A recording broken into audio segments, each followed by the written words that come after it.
It was a regular Saturday morning in the small town of Crestwood, the kind of morning where the sun hung just right in the sky, bathing everything in a warm, golden light.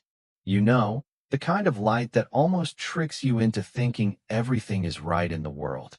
The farmer's market was in full swing. By 10 a.m. families strolled along the rows of booths, some with strollers, others with their kids in tow, the smell of fresh fruit and flowers hanging in the air. Some folks were enjoying homemade pastries, while others checked out the handmade pottery and jars of honey. It was peaceful, calm, and, for Sergeant Linda Hale, it was the only day of the week she could slip into something other than her uniform and pretend, for just a little while, that she wasn't carrying the weight of her 15 years in law enforcement. Linda had her 8-year-old niece, Ava, with her that day. The two of them were taking their time, browsing the market, and just enjoying being outside. Ava had already demolished half of a paper cone of kettle corn and was now begging Linda for strawberry jam from an elderly woman's booth. Linda didn't hesitate to say yes, happy to spoil her niece a bit. That was when the chaos started. The crowd near the center of the market rippled. It wasn't like the usual hustle and bustle that you'd expect from a farmer's market. No, this was something different. It was the kind of shift in energy that you feel deep in your gut. And then, out of nowhere, a dog burst into VYEW. It wasn't just any dog. It wasn't some well-fed pet that had slipped its leash. No, this dog was rough around the edges, malnourished. Its fur was matted, streaked with dirt, and its ribs were showing through its coat. The limp in its hind leg told a story of hardship.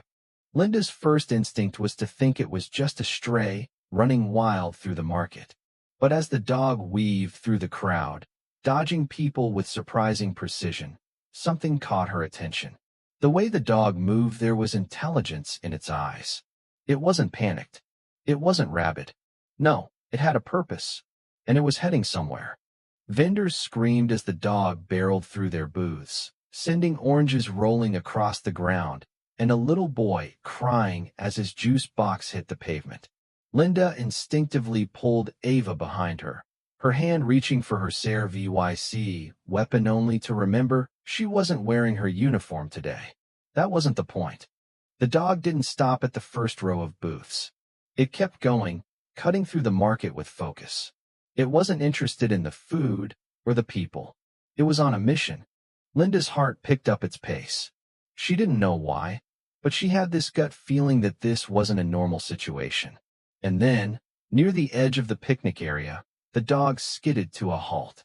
It stopped at an old wool blanket, the kind you see people spread out to sit on in parks. The dog was pawing at the blanket with determination, its movements calculated, as if it was trying to uncover something hidden beneath. The crowd had fallen into a hushed silence. Some folks were already taking out their phones, assuming this was just another story to tell. Others, like Linda, felt the air shift. This wasn't just an innocent stray dog. And then it happened.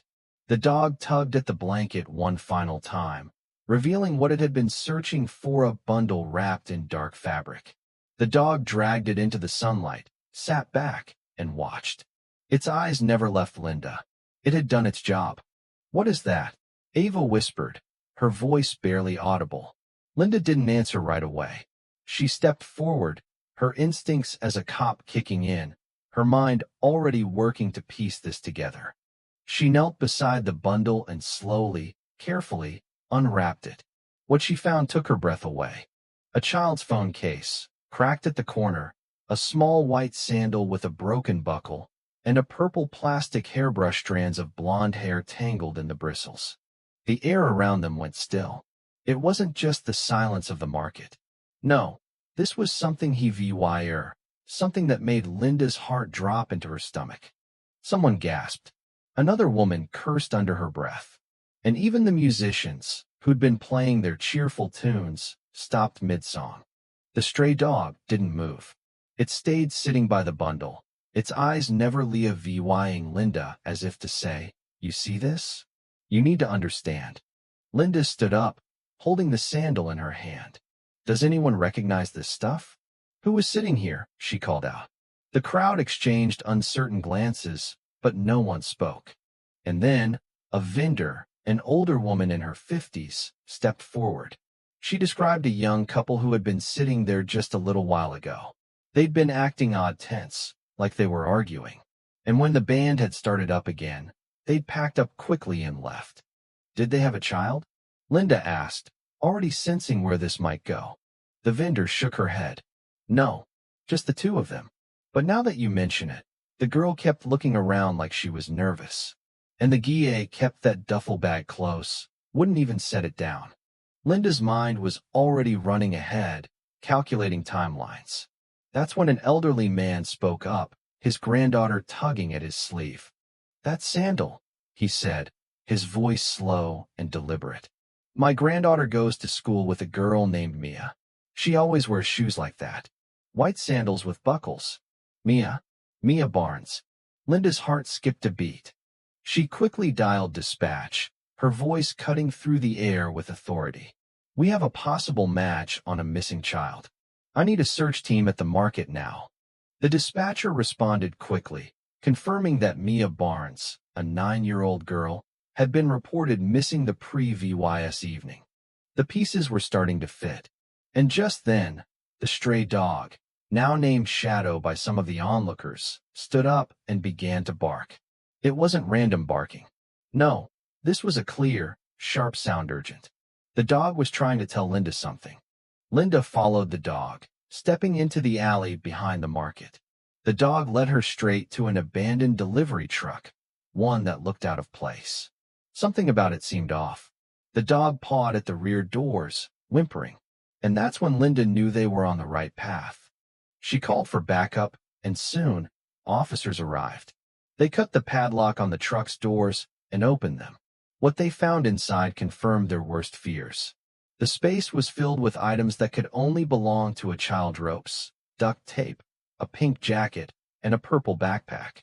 "We've got a crime scene," Linda said quietly, as the GRVY tie of the situation settled over her.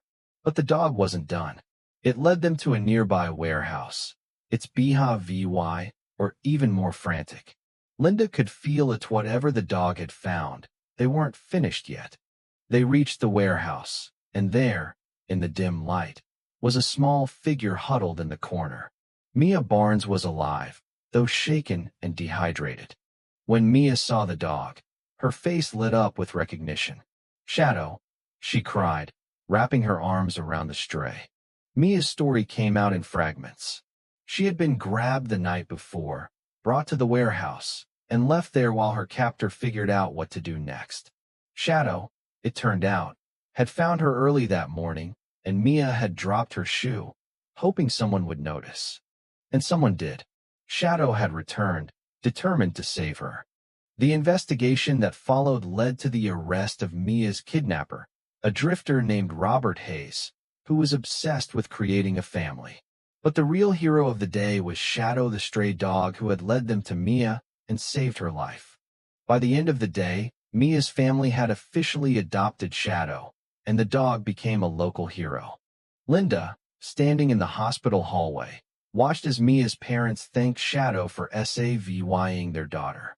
And as she looked at the dog now at peace, sitting quietly by Mia's side, she couldn't help but feel that there was something more to this story than just animal instinct. Sometimes, the heroes we need are the ones we least expect. What do you think? Do you believe that animals have this kind of intelligence? Let us know in the comments below. And don't forget to like and subscribe to our channel for more incredible rescue stories. We'll see you next time with another amazing story of courage, hope, and the unlikely heroes who show us what true bravery looks like.